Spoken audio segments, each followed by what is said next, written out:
کا پہلا ٹکڑا سنیے گا. خدا آیت کے پہلے حصے میں کہہ رہا ہے میں معاف نہیں کروں گا جو شرک کرے.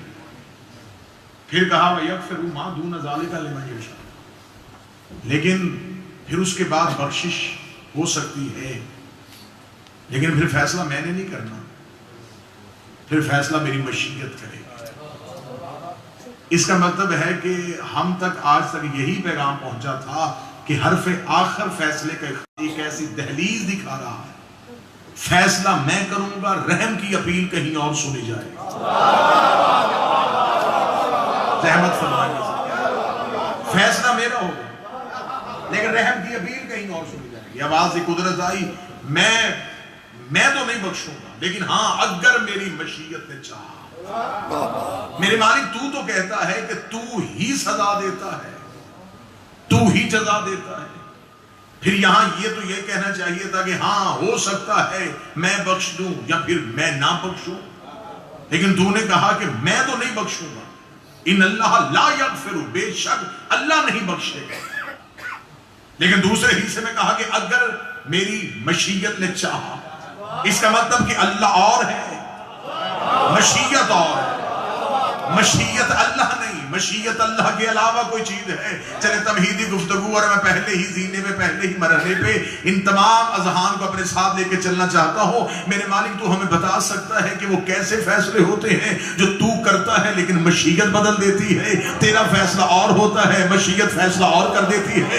میرے مالک کیا یہ اختیار تو نے نبوتوں کو دیا ہے؟ آواز نبی تو میری مشیت نہیں ہے، وہ تو میری مشیت کے تابع ہیں. جیسا میں چاہوں گا ویسا نبی کریں گے. میرے مالک پھر تیری مشیت کون ہے؟ جب میں نے تاریخ کے اوراق پلٹتے ایک ایسے واقعے پہ میری نظر پڑ گئی، جب مجھے پتا چل گیا سزا کوئی اور دے رہا تھا، معاف کوئی اور کر رہا تھا. سزا کسی نے دی تھی، معاف کسی نے کیا تھا. جو بندہ ابھی بھی نہیں پہنچا اس کے لیے آسان کرتا ہوں. 3 شبان تھی، محمد کا شہر تھا، جھولے میں حسین تھا، یہ پروں کٹا ہوا ایک فرشتہ فطرس حسین کی دہلیز میں بیٹھا تھا. سزا اللہ نے دی تھی، معافی حسین نے دے کے زمانے کو بتایا وہ خدا ہے، میں مشیت خدا.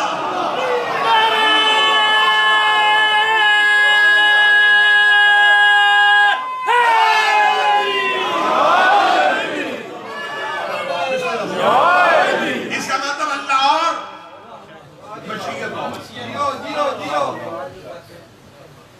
فطرس کو سزا اللہ نے دی، معافی مشیت نے دی. جو اس دلیل پہ نہیں بولے اگلی دلیل اور آسان کرنے لگا ہوں. راہب کو بے اولاد توحید نے کیا.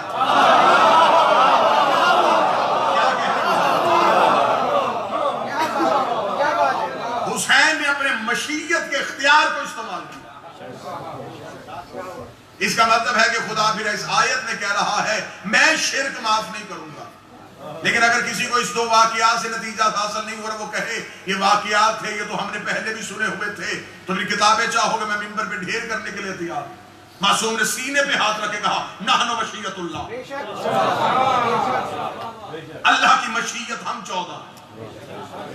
اب اگر یہ وضاحت میں کرنے میں کامیاب ہو گیا کہ مشیت توحید 14 ہے، تو پھر مجھے آیت کا ترجمہ بدلنے دیجئے گا. اب میں آیت کا ترجمہ اگر میں آپ کو اس میعاد تک لے آیا ہوں تو میں ترجمہ یہ کروں گا. خدا نے کہا میں شرک معاف نہیں کروں گا. ہاں گناہ بخشے جا سکتے ہیں اگر 14 چاہے. معافی کا اختیار 14 کے پاس. پورا اشرا میں نے پڑھنا ہے توحید اور توحید کی صفات. زمانے نے شرک کی جو تعریف کی ہے وہ تعریف کیا ہے، اور اللہ مشرک اسے کہتا ہے. تو جو ہے صاحب معصوم سے پوچھا گیا، کہ شخص نے آگے پوچھا مولا کبیرہ گناہ کون سے؟ فرمایا اکبر الکبائر 7. اکبر گناہ 7 ہے، کبیرہ نہیں.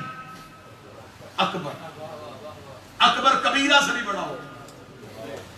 گناہ کبیرہ، گناہ صغیرہ، یہ شریعت میں لفظ لکھے گئے اور اس کا ترجمہ کیا گیا کبیرہ گناہ بڑا گناہ، صغیرہ گناہ چھوٹا گناہ. گناہ چھوٹا یا بڑا نہیں ہوتا.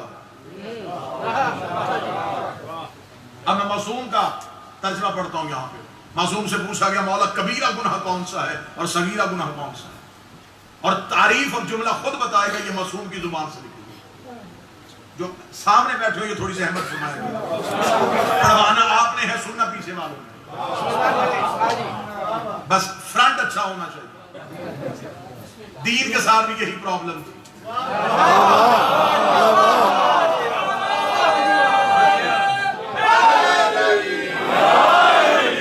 آگے والے ٹھیک ہونے چاہیے۔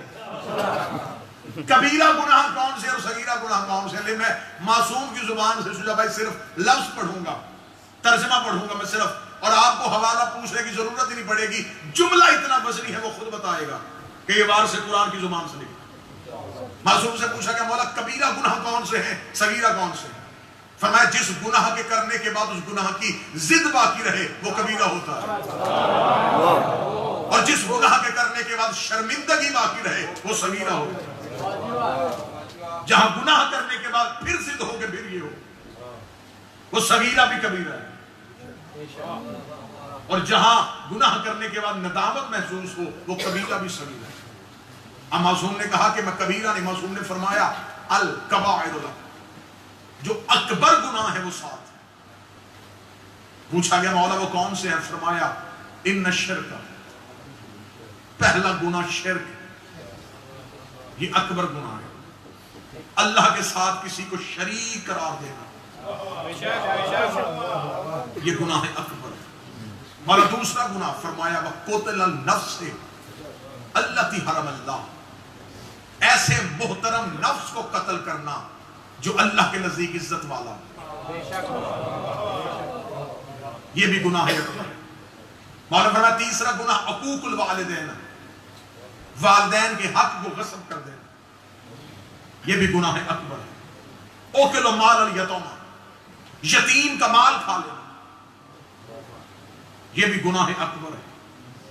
اب اگلا لفظ سنیے گا، امام نے فرمایا وَفَرَارٌ، ایسی جگہ سے بھاگ جانا جہاں رکنا ضروری ہو۔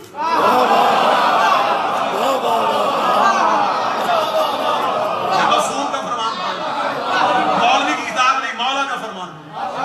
وَالْفِرَارُ، ایسی جگہ سے بھاگنا جہاں رکنا ضروری ہو۔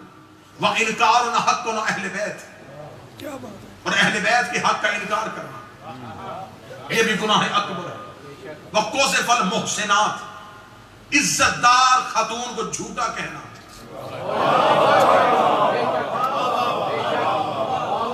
یہ بھی گناہ اکبر ہے۔ اب میں ایک ایک گناہ کی تعریف پڑھتا جاؤں گا، لیکن موضوع گفتگو کیونکہ شرک ہے، تو آئیے پہلی جو امام نے کہا کہ پہلا گناہ کیا ہے؟ شرک۔ شرک پہلا گناہ ہے۔ شرک کیا ہے؟ اللہ کے ساتھ کسی کو شریک بنانا، اسے شرک ہے۔ اب آئیے ایک لمحے کے لیے میں مکمل مجمع کی توجہ چاہوں گا، اور یہاں پہلی ہی مجلس کے پہلے ہی زینے پہ ہم یہ طے کریں گے کہ شرک کا معیار کیا ہے۔ عام تعریف یہ ہوئی کہ اللہ جیسا کسی کو سمجھو وہ شرک ہے، جیسا ہمیشہ وہ سمجھتا ہے جس نے اصل کو دیکھا ہو۔ بات میری مشکل ہو تو آپ مجھے کہیں کہ بات سمجھ میں نہیں، 70 دفعہ بھی پوچھے کہ میں 70 دفعہ آسان کروں گا، لیکن پریشانی مجھے بارے میں نہیں۔ کوئی کہے کہ یہ اللہ جیسا، اس کا مطلب ہے، چلے میں مثال توحید نہ دوں، کوئی مجھے کہے کہ ایک شخص آپ جیسی تقریر کرتا ہے، اس کا مطلب ہے کہ اس نے مجھے تقریر کرتے سنا، پھر اسے پتا چلا کہ وہ بھی مجھ جیسی تقریر کرتا ہے۔ آج مولوی کہتا ہے اللہ جیسا کسی کو مانو تو شرک ہے۔ وہ کون آنکھ ہے جس نے اللہ کو دیکھا ہے؟ نہیں، شاید میں ابھی بھی نہیں سمجھا۔ خدا جیسا کسی کو ماننا اگر شرک ہے تو پھر کون بتائے گا کہ خدا کیسا ہے؟ جو نظر میں آ جائے اسے اللہ کہتے ہیں۔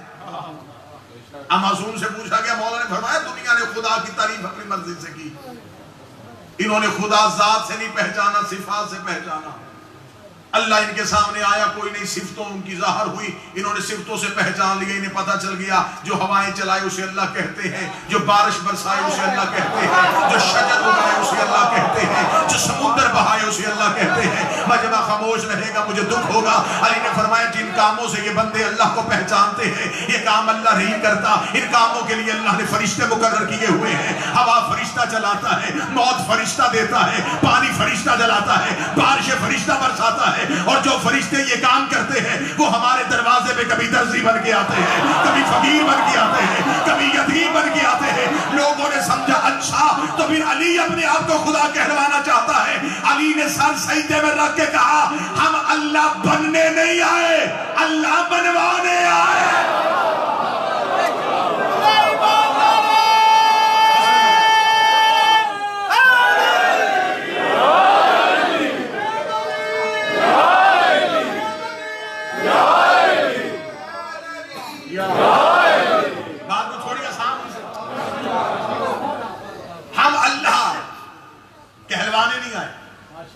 ہم اللہ منوانے کے لیے آئے۔ اس کا مطلب ہے کہ جو اس جیسا کسی کو سمجھے وہ شرک کرتا ہے۔ اور علی فرماتے ہیں جتنی توحید میں گفتگو علی نے کی مجھے مولا حسین کے آخری سجدے کی قسم کسی نبی نے بھی توحید میں خطبہ نہیں دیا۔ ہر نبی نے اللہ کا حمد بیان کی ہے، توحید میں گفتگو نہیں کی۔ اگلے 9 دن میں آپ کی کچہری میں سامنے ہوں، مجھے اس منبر کے تقدس کی قسم ہے رسول نے بھی توحید میں خطبہ نہیں دیا۔ توحید میں خطبے دیے ہیں تو صرف علی نے۔ اب جو ذہنوں میں سوال ابھر رہا ہے میں وہ سوال بھی سمجھ رہا ہوں۔ سوال یہ آ رہا دیکھیں جی، پھر انہوں نے یہ کہہ دیا ہے کہ علی جو تھے وہ رسول سے بھی زیادہ بہتر اللہ کو جانتے تھے، نبیوں سے بھی زیادہ بہتر اللہ کو جانتے تھے۔ ہر تصویر کے 2 رخ ہوتے ہیں، ہمیشہ منفی طرف نہ سوچا کیجئے، کبھی مثبت انداز میں بھی سوچا کیجئے۔ نبیوں نے توحید میں گفتگو نہیں کی، رسولوں نے توحید میں گفتگو نہیں کی، صرف علی نے توحید میں خطبہ کیوں دیا؟ جب بھی کوفے کے منبر میں بیٹھا علی نے فرمایا اللہ ایسا ہے، اللہ ایسا ہے، اللہ ایسا ہے، اللہ کی حمد و ثنا بیان کی، اللہ پہ خطبہ دینا شروع کر دیا۔ کیونکہ آدم کو کسی نے اللہ نہیں کہا تھا، نوح پہ کسی کو اللہ کا شک نہیں ہوا تھا، ابراہیم کو کسی نے توحید نہیں سمجھا تھا، محمد کو کسی نے اللہ نہیں کہا تھا۔ اللہ ہونے کا شک ہوا ہے تو ابو طالب کے بیٹی علی پہ ہوا ہے۔ علی منبر میں بیٹھ کے توحید پہ گفتگو کر کے زمانے کو بتاتا تھا وہ علی اور ہے، یہ علی اور ہے۔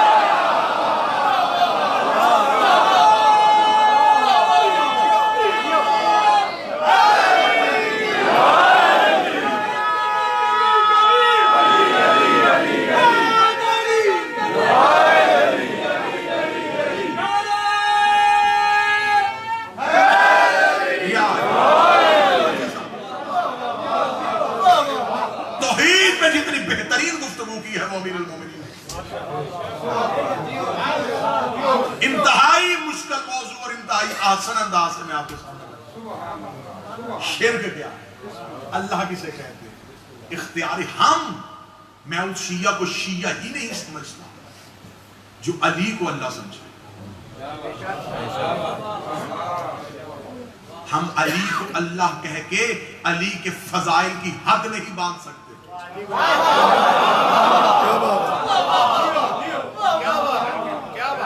اللہ ہو کے سب کچھ کرتا رہا تو کیا فضیلت۔ خاموشی خاموشی کہ بندہ توڑے خاموشی۔